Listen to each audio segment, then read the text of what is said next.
Welcome back to Yes, I'm Adopted, Don't Make It Weird. I'm still Dave-O, he's still Brett, and this week we're talking about the adoptee concept of loyalty. Heads up, this is a triggery one. That was all the energy I had. So this week, we're going to continue our discussion from the book Beneath the Masks, and we're on week 4.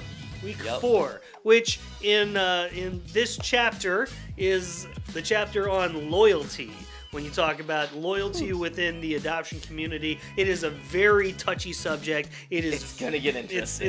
It's gonna be interesting. It is very possible that our opinions are not gonna be super popular, and that's so okay. We're okay with that. We'll miss you. We won't miss you.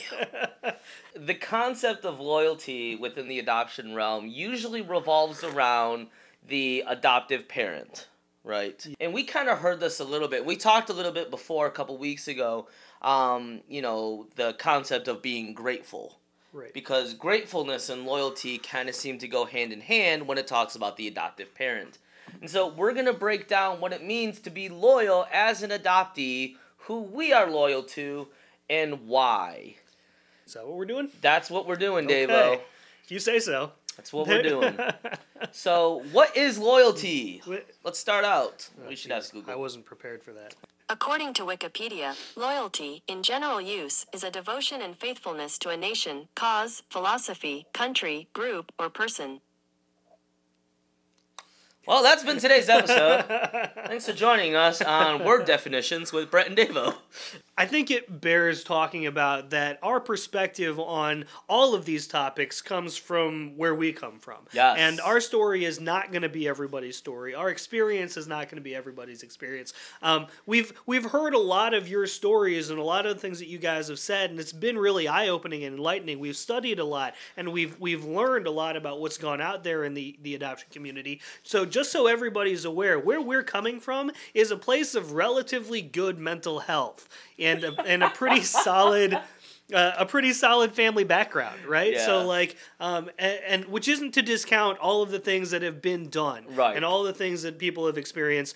There's been a lot of cases of abuse out there. There's been a lot of cases of neglect out there. There's been a lot of cases of just really poor communication and all these things happening. So not to discredit any of that, but everything that we say comes from a point of view that isn't those things. Yes. We did not experience abuse. We weren't experiencing that neglect. We have very supportive families. So that being said, here's our opinions about stuff. You're still going to be triggered. It's still going to get triggered.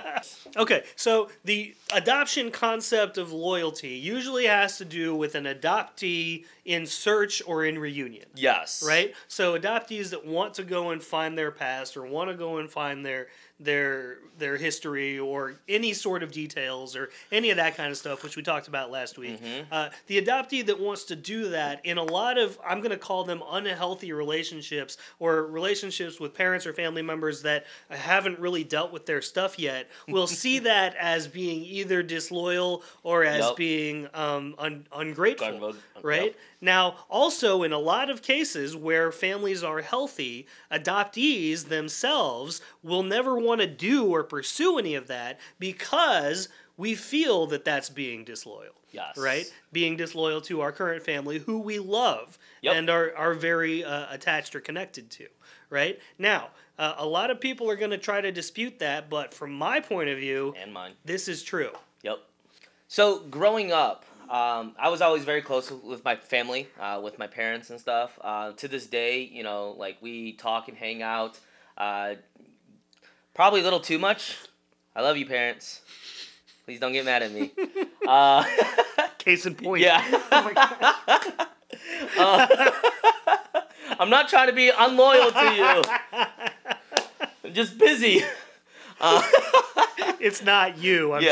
I'm just so busy they're now. watching right now, this little chump child. This is so awkward. But I never wanted to disappoint my parents. Sure. Right. I never wanted to do anything that would put them in any kind of awkward situation. And I remember, when I was younger, I never really wanted to ask those questions, though, about my birth family. Sure. because I did not want them to feel like I didn't love them or I was upset at them or anything like that. And which is a weird concept, but that's what goes through our minds. Right. And they never asked you. No, they don't ask. Or like put it on you that you needed to be in that exactly. way. It's just that's how I thought. And it's funny because my mom was adopted, and so, you know, she kind of has more of a perspective on what I'm going through than other people, but that never clicked in until I was much older. Right. That my mom was also adopted. And so, yeah, any time I would have a thought about my birth family, I always got into the frame of mind, I don't want to disappoint my parents. Sure. And so I never really wanted to ask. Now that I'm older, you know, like, we could have more honest conversations, which is great, but it still is a little awkward for me sometimes. Yeah. You know, to bring up this concept of, hey, there might be somebody else out there. And my family is great, and this is not the same for everybody, but my family is great. And if I wanted to go and search for my birth family, they would not feel like I'm rejecting everything that they have instilled in me in the family that I have now, because it's not like I'm replacing them. Right. That's the thing. It's not subtraction. It's addition. I'm adding something else to my life. I don't have to get rid of everything that was there before, though. Right. To do that, and that's such a hard concept for so many people. A lot of adoptive families out there feel like they're going to be replaced if the child wants to go and search for their birth family, which probably in their minds has to suck. Sure. So that's a weird paradox. Yeah. Where adoptive families that withhold anything or withhold the idea or try to discourage searching are ultimately driving kids further away from themselves. Yes. Right? Are ultimately saying, basically, we don't trust you with this part of your own life, and so I'm going to decide for you by not telling. And kids will sense that and kind of distance and move on in search of that thing anyway. Yep. Whereas the families that will embrace it and say, yes, we'll help you, we want to be part of this process, actually find themselves closer. They find themselves drawn closer, and the kids are more connected now because this is a thing that they're engaging with their family. Yep. Right. And this is a touchy subject. This is difficult, especially talking to other adoptees. Right. Like for me to admit that there are things that I wouldn't do, or there are things that I wouldn't say, because in some way, shape, or form, what I'm trying to do is protect my family. Right. Yeah. And that's really difficult. Like, honestly, there are times where we produce these videos, and I mean, I don't know if my grandma commented on one of the things. Right? Once. Yeah. Hi, grandma. You know, but like, they're like, I'm not trying to drive anybody away, but I wonder if they feel that I am because I want to talk about adoption. You know, and I don't think that anybody is thinking that, but there's a part of me that always hesitates. Yeah. There's a part of me that always is a little bit cringy when it comes to just about any of these topics, because there's just this instilled sense of real connected family. Yep. And I don't want to disappoint. And I don't want to disappoint, or I don't want to disconnect myself from what I have now in search of another thing, or or just asking questions. I will draw a parallel here to having kids today has really kind of opened my eyes to how, I don't know, love and connection work. Right. Like, because I have two kids, and they're very different people, which is weird. So different. Right? Like, it's weird that they came from the same place, but they're so different. Like, and my relationship with my son, my older child, and my daughter, who's younger, is very different. Like, I have a different interaction with the two of them, but that doesn't mean that I love them any less. Or any more. I still love them the same, but we can still have different interactions. We can still have a different history or a different, whatever. And the same is true of adoptees, right? And it's interesting to try to get people to wrap their heads around the concept that as parents, I can love overarchingly, right, and have enough love to spare, and still have different relationships. But we generally don't want to give kids that same credit. Yeah. Right?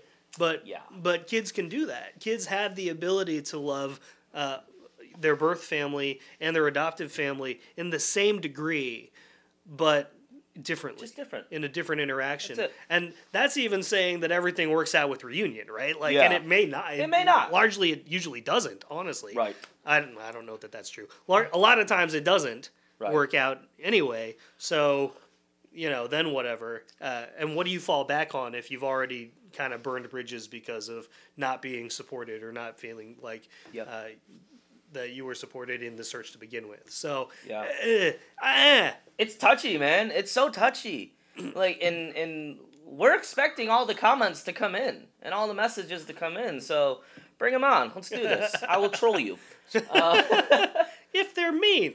Yeah, if they're mean, I will troll you. Just don't be a jerk. Yeah, I mean, like, the whole concept of loyalty is something that, as an adoptee, I don't know if you ever truly grow out of. Yeah. The having these hard connections with people, and this is, like, if you're from an abusive situation, which we received some messages last week of people being in abusive relationships with their adoptive family. That's not healthy. That's not cool. And so they don't really want anything to do with that. And I completely understand from that type of situation, if it's not healthy, if it's hurting you, don't worry about it.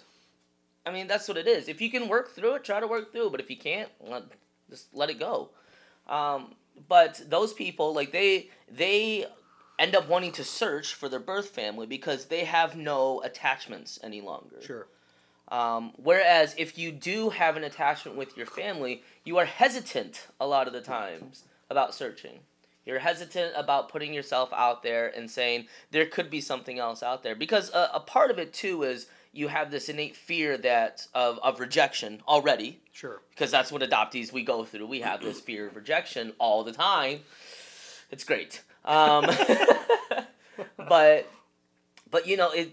because that kind of shows, if that happens and it doesn't go well, that means that your birth family was never truly loyal to you. Right. And it's such a huge fear of people's. Understandably, it's a huge fear of people's. Right. And there's a ton of stories that kind of go both ways, but I mean, there's a lot of stories where adoptees will reconnect with their birth family and then experience rejection again, right? I mean, that's kind of your mom's story. Yep. We had a fascinating lunch, and I mean, go read Sherry Eldridge's book. Like, her story is similar to that, or is that? Yeah. And or you look and there's nothing to find, which is kind of what we go through. Yep. Hooray. So.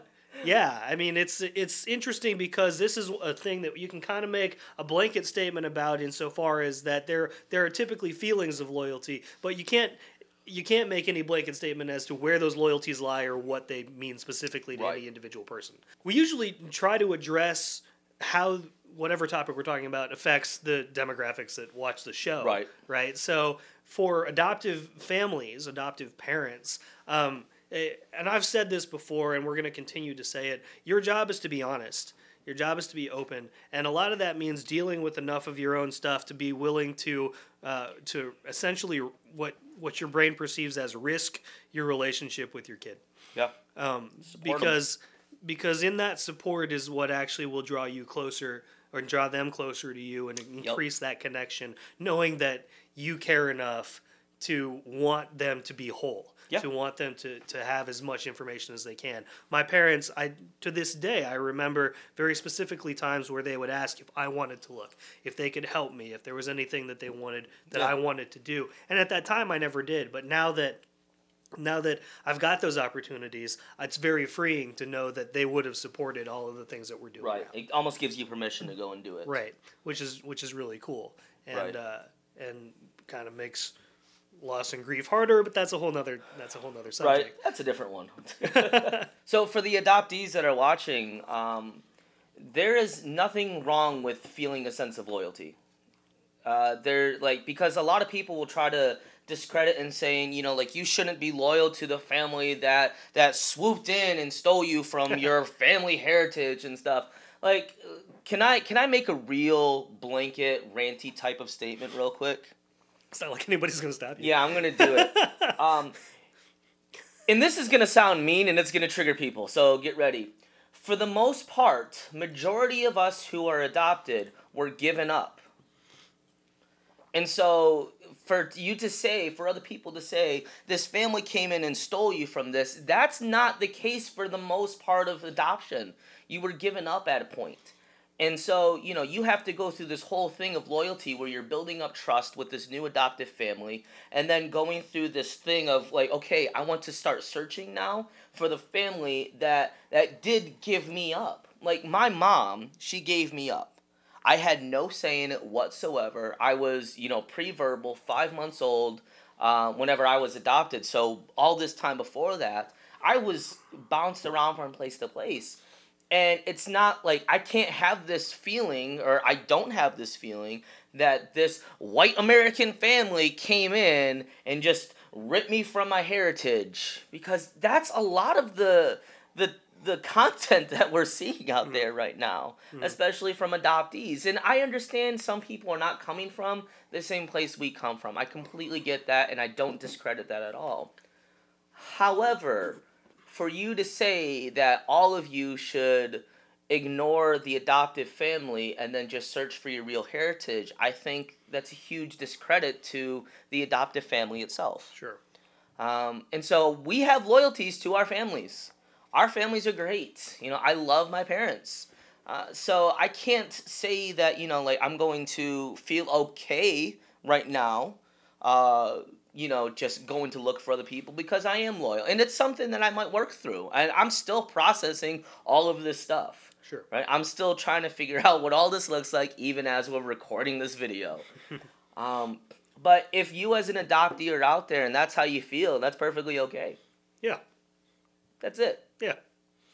So thank you guys so much for joining us today on this episode of Yes, I'm Adopted, Don't Make It Weird. We did get very raw at different times, and we probably triggered a lot of you. So if you made it to the end of this video, congratulations. You are the few, the proud, the ones who really like to look at our face for some strange reason. Share it with your friends. Yeah, it's kind of awkward. So make sure, as always, to like, comment, share, and subscribe. Make sure you guys go check us out on Instagram. We're doing a lot of really cool collaborations with different content creators out there. Adopted voices, birth parents, adoptive parents, all the, you know, different things in between. So a lot of really amazing content coming out.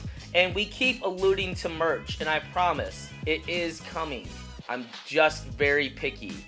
That's another thing. Are all adopted people perfectionists and picky about their own work? In my experience, yes. Yeah. 100% of the people here are. But I'm not picky about your work. Yeah, it's true. Merch is coming here very soon. We're actually going to be printing off some test prototypes here in the next couple weeks. And we will be giving those shirts away, too.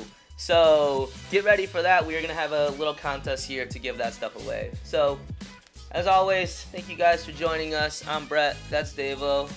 Don't make adoption weird. That's my new outro, I guess. You got one yet? Yes, I'm adopted. Don't make it weird.